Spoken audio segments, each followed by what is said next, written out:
एक जंगल में टूनी नाम की चिड़िया रहा करती थी।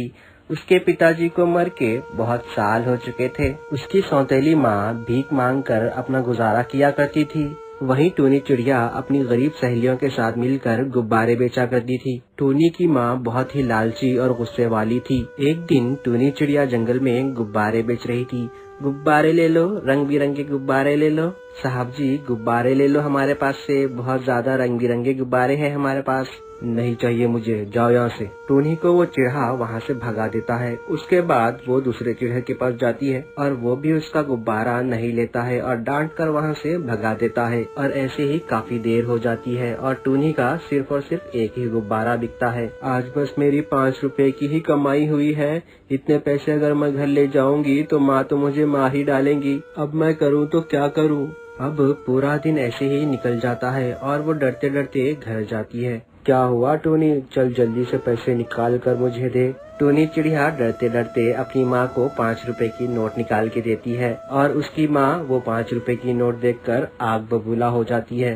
अरे टूनी चिड़िया, ये क्या है, सिर्फ 5 रुपए और वो भी नोट फटी हुई है। बाकी के पैसे कहाँ है, सच सच बता वरना आज मैं तुझे खाना नहीं दूंगी। सच्ची माँ, आज सिर्फ एक ही गुब्बारा बिका है और उसके मुझे 5 रुपए मिले हैं। मैं आपसे झूठ नहीं कह रही हूँ माँ, इतने ही पैसे मिले हैं मुझे आज। जरूर तुम आज अपने दोस्तों के साथ खेल रही होगी, इसीलिए आज कुछ भी कमाई नहीं हुई। ठहर, आज मैं तुझे बताती हूँ, जब तक तुझे मार नहीं पड़ेगी तब तक तुझे अक्ल नहीं आएगी। और अब टूनी चिड़िया की माँ उसे गर्म चिमटे से मारने लगती है। टूनी चिड़िया डर जाती है और दर्द के मारे आवाजें करने लगती है, लेकिन उसकी सौतेली माँ उस पर जरा सा भी रहम नहीं करती। अगले दिन टूनी चिड़िया गुब्बारे बेचने के लिए फिर से जंगल में जाती है, लेकिन सब पक्षी उसे डरा कर भगा देते हैं। और अब टूनी चिड़िया को बहुत बुरा लगता है और वो फिर कहती है, एक तो कोई मुझसे गुब्बारा नहीं खरीद रहा है और ऊपर से मुझसे बदतमीजी से बात कर रहे हैं। अरे नहीं लेना है तो मत लो, लेकिन ऐसा दिल तो मत दुखाओ किसी का। कुछ देर बाद कड़कनाथ सेठ अपने बेटे के साथ वहाँ पर आते हैं। हाँ साहब जी, बताइए आपको कितने गुब्बारे दूं? आज मेरे बेटे का जन्मदिन है, तुम ये सारे गुब्बारे मुझे दे दो। क्या सच में साहब जी, आप मेरे सारे गुब्बारे खरीद लेंगे? हाँ हाँ, बोला तो है सारे गुब्बारे दे दो। फिर टूनी चिड़िया सारे गुब्बारे उसके बेटे को दे देती है और सिर्फ एक ही गुब्बारा अपने पास रख लेती है। और फिर टूनी चिड़िया जैसे ही पैसे मांगने लगती है, वो कड़कनाथ सेठ अनजान मारकर वहाँ से चला जाता है। अरे सेठ जी, मेरे पैसे तो दे दो, मेरे पैसे दे दो प्लीज। टूनी चिड़िया कड़कनाथ सेठ का पीछा करने की कोशिश करती है, लेकिन वो वहाँ से तेजी से चला जाता है। टूनी चिड़िया को इस बात से बहुत बुरा सदमा लगता है। वो उड़ते उड़ते जमीन पर गिर जाती है और जैसे ही जब टूनी चिड़िया जमीन पर गिर जाती है, उसके सर पर बहुत बुरा मार लगता है। उसके सर से खून निकलने लगता है, जिसकी वजह से वो मर जाती है और उसके हाथ में रहा एक गुब्बारा भी उड़ जाता है। और जब टूनी चिड़िया की सौतेली माँ को इस बात का पता चलता है तो उसे इस बात का कुछ गम नहीं होता और ऐसे ही बहुत साल गुजर जाते हैं। और फिर जब टूनी की सौतेली माँ अपने घर में सो रही होती है, वहीं पर टूनी चिड़िया का भूत आ जाता है और वो अपनी माँ से कहती है, माँ माँ, मुझे भूख लगी है, मुझे खाना नहीं दोगी क्या? आज भी मुझे भूखा रखोगी क्या? माँ, ओ माँ। भूतिया टूनी की आवाज सुनकर उसकी सौतेली माँ उठ जाती है और घबरा कर इधर उधर देखने लगती है। कौन है वहाँ? ये आवाज तो टूनी की तरह लग रही है। और फिर टूनी की माँ का ध्यान उसके भूत पर जाता है, जो एक गुब्बारा लेकर खड़ी होती है। टूनी को देखकर उसकी माँ की हालत तो जैसे खराब ही हो जाती है और टूनी की माँ डरते हुए टूनी के करीब जाती है, लेकिन वहाँ से टूनी गायब हो जाती है। अरे ये टूनी की आत्मा किधर गई? वो अभी अभी तो यहीं पर थी ना। और फिर उसकी माँ को वहाँ पर कोई नहीं दिखता सिवाय उस गुब्बारे के। और फिर जब टूनी चिड़िया की माँ उस गुब्बारे को छूती है तो उसकी आत्मा उस गुब्बारे के अंदर चली जाती है और फिर वो कबूतरी जिंदा लाश की तरह बन जाती है। और फिर टूनी चिड़िया की आत्मा आकर उस गुब्बारे को ले जाती है। बहुत तंग किया था ना मुझे, अब मेरी बारी है, अब मैं किसी को भी नहीं छोड़ूंगी। और फिर अगले दिन टूनी चिड़िया की आत्मा वहीं पर घूमती रहती है जहाँ पर उसकी मौत हुई थी। उसके बाद वहाँ पर जो भी आता है, टूनी चिड़िया की आत्मा उन सब की आत्माओं को उन गुब्बारों में कैद कर लेती थी। कोई मुझसे बच नहीं पाएगा, मैं किसी को भी नहीं छोड़ूंगी, सबने मेरे साथ बुरा किया है, अब मेरी बारी है। और फिर अगले दिन टूनी चिड़िया की आत्मा अपने आम रूप में गुब्बारे बेचने निकलती है और फिर वहाँ पर एक चिड़िया अपनी माँ के साथ आती है और फिर वो टूनी चिड़िया से गुब्बारा खरीदती है और जैसे ही वो चिड़िया गुब्बारा हाथ में लेती है उसकी आत्मा भी उस गुब्बारे में आ जाती है।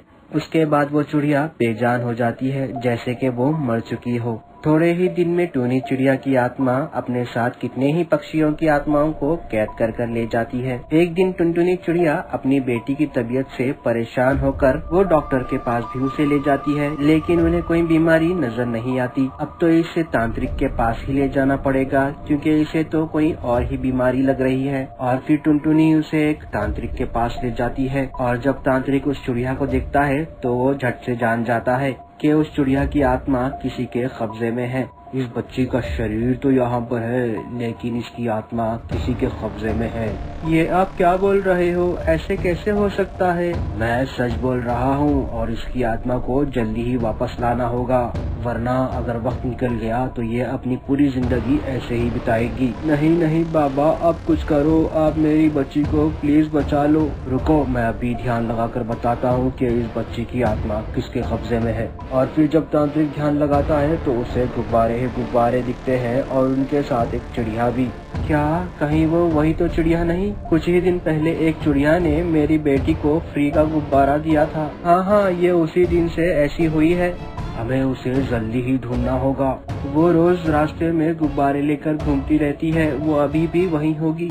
चलो जल्दी से मेरे साथ चलो, हमें देर नहीं करनी चाहिए। उसके बाद तांत्रिक और वो चिड़िया टूनी चिड़िया को ढूंढने निकलते हैं और फिर काफी देर ढूंढने के बाद उन्हें टूनी चिड़िया की आत्मा मिल ही जाती है। टूनी चिड़िया ने एक पेड़ पर कई सारे गुब्बारे बंधे रखे होते हैं जिनके अंदर सबकी आत्माएं कैद हुई होती है। हे चिड़िया, बता तू चाहती क्या है? तूने उस मासूम सी चिड़िया की आत्मा को क्यों कैद कर रखा है? बता, उसकी आत्मा कहाँ पर है? मैं आज उसे आजाद करने आया हूँ। उसकी ही नहीं, न जाने मेरे पास कितनी पक्षियों की आत्माएं कैद है और मैं कभी नहीं बताऊंगी कि वो कहाँ कैद है। मैं सबसे अपनी मौत का बदला लूंगी, मैं सबको मार डालूंगी। तेरी मौत का बदला? कैसे हुई तेरी मौत? मुझे बता, मैं तुझे मुक्ति दिलवाऊंगा। नहीं चाहिए मुझे मुक्ति, मुझे चाहिए सिर्फ और सिर्फ बदला। हर किसी से बदला चाहिए मुझे, मेरी माँ और हर पक्षी से जिसने मुझे धुतकारा है और मुझ पर तरस नहीं खाया कभी, जिसकी वजह से मेरी मौत हो गई।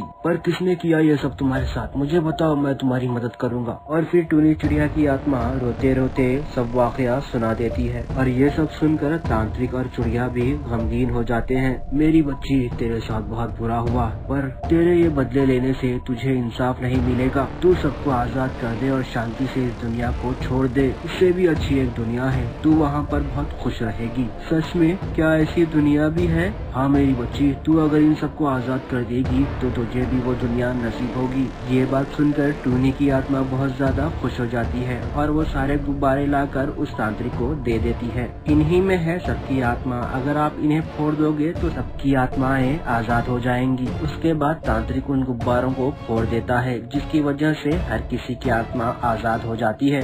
फिर वो तांत्रिक टूनी चिड़िया की आत्मा को भी मुक्ति दिलवा देता है जिससे वो एक अच्छी दुनिया में चली जाती है।